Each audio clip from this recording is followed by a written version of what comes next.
मैंने देखा 2025 का मोस्ट डिप्रेसिंग शो जो लिटरली तुम्हें तोड़ देता है। इमेजिन करो एक छोटू सा क्यूट एलियन के छोटी सी क्यूट गलती बट उससे रेडी होता है काफी ज्यादा कॉम्प्लेक्स वर्ल्ड। मैं बात कर रहा हूँ एक ऐसे शो को जो पहले तुम्हारे दिल को प्यार से सहलाता है और वेल लगाएगा, पर फिर बाद में धीरे धीरे इतना गहरा दर्द छोड़ेगा कि तुम सोच में पड़ जाओगे। तो मैं बात कर रहा हूँ ताकोपीज ओरिजिनल सिन के बारे में।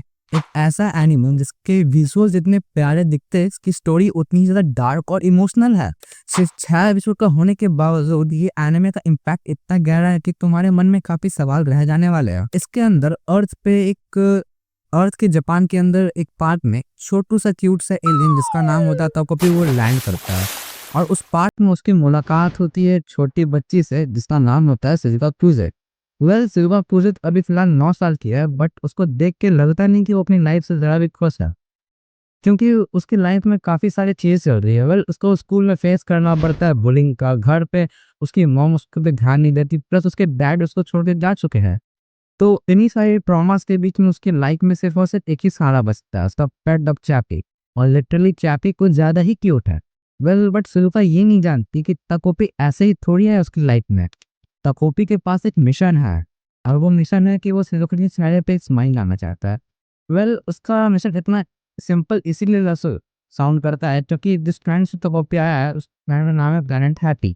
और हैप्पी प्लैनेट पे जितने भी लोग रहते हैं उनका सिर्फ बस एक ही मिशन है, यूनिवर्स में उन्हें हैप्पीनेस बांटना है।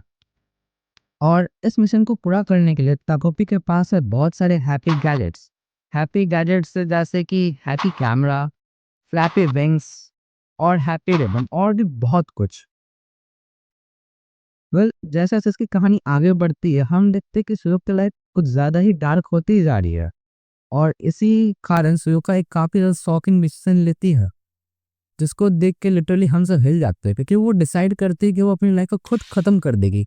ये सीन कुछ ज्यादा ही अनएक्सपेक्टेड था। मैंने इमेजिन नहीं किया था कि इतनी क्यूट विजुअल्स दिखाने के बाद ये एनिमे ऐसा टर्न ले लेगा।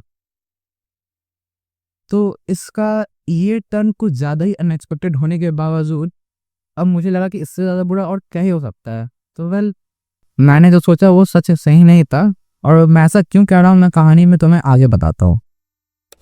आगे चल के ताकोपी डिसाइड करता है कि उसके जो गैजेट्स है जैसा कि हैप्पी विंग्स, ये हैप्पी रिबन, ये सारे कुछ खास काम तो नहीं कर रहे, सिर्फ छोटे मोटे टाइम के लिए क्वेश्चन दे पाते हैं। तो वो डिसाइड करता है हैप्पी कैमरा का यूज करके टाइम में पीछे जाने का, जिससे कि वो जो भी प्रॉब्लम्स हुई जिसके कारण शिजुका ने सुसाइड अटेम्प्ट किया उन सबको सॉल्व कर देगा। सुनने में जितना इजी और अच्छा लगता है उतना आसान होता नहीं है, क्योंकि इतने प्योर इंटेंशंस होने के बावजूद ताकोपी जब भी ट्राई करता है कुछ अच्छा करने का सिचुएशन और भी बुरी बुरी होती ही जाती है।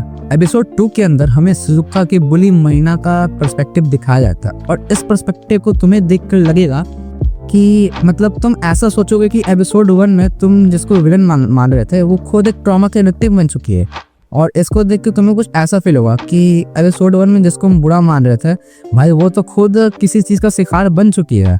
और लिटरली कहानी तुम्हें ऐसा टर्न दिखा के बहुत बड़ा तमेचा मारती है कि ये देख के कहानी तुमसे यही बोलती है कि भाई ये बुरी नहीं है, इसके लिए मैं सिंपैथी फील कर ऐसा कुछ। तो एपिसोड 2 के एंड में हम देखते हैं कि शिजुका, नाओकी और ताकोपी मिलकर एक क्राइम को छुपाने की ट्राई करते हैं। इस सीन को देख के तुम्हें काफी अजीब फील होगा, क्योंकि इसको देख के तुम्हें लिटरली ऐसा फील होता है कि क्या हैप्पीनेस का मतलब सबके लिए अलग अलग हो सकता है, और क्या एक ऐसा एलियन जो किसी और ग्रह से आया है वो कभी भी ह्यूमन नेचर को समझ पाएगा, और समझ के क्या कभी वो इनकी हेल्प कर पाता है, कुछ ऐसे ही सवाल। तो ये एनिमे कवर करता है themes like bullying, neglecting, loneliness और फेल्ड पेंटिंग, और ये एनिमे फेल्ड पेंटिंग वाले थीम को काफी अच्छे से दिखाता है।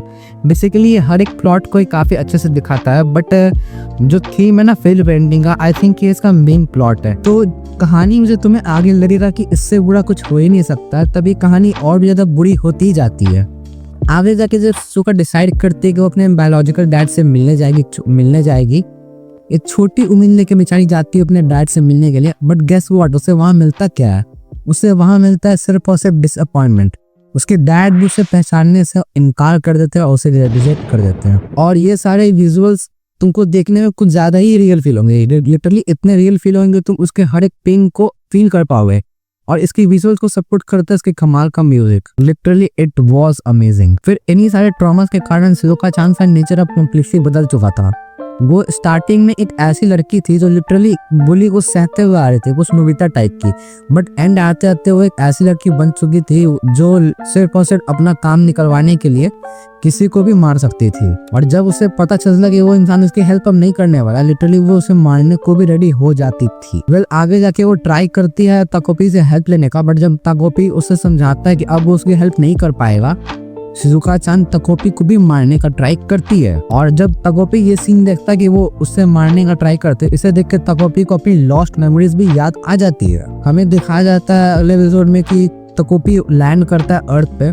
बेसिकली अल्टरनेट टाइमलाइन होता है जहाँ पे ताकोपी लैंड करता है अर्थ पे, और इस बार अर्थ पे लैंड करने के बाद वो मिलता है मरीना से, मरीना के अडल्ट वर्जन से।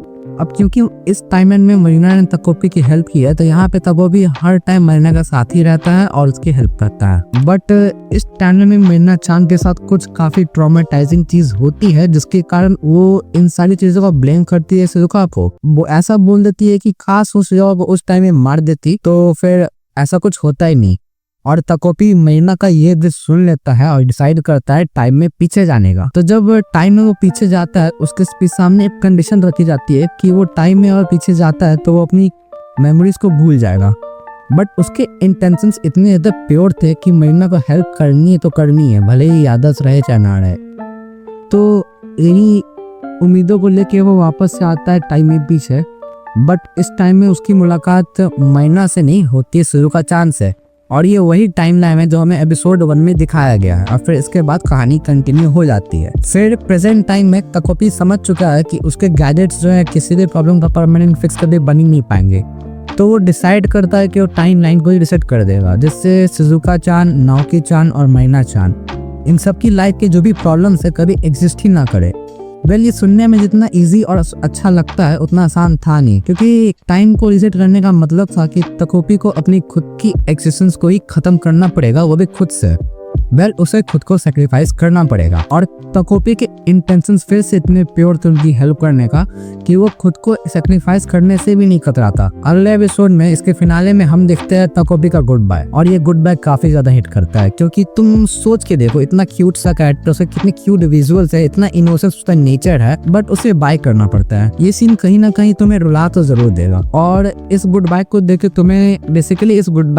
तुम्हारे मन में ये सवाल तो आएगा ही कि क्या कभी कभी किसी की हेल्प करने के लिए तुम्हें खुद को भी सैक्रिफाइस करना पड़ सकता है? क्या दूसरों की मदद करने के लिए कभी कभी खुद को भी कुर्बान करना जाया जा सकता है?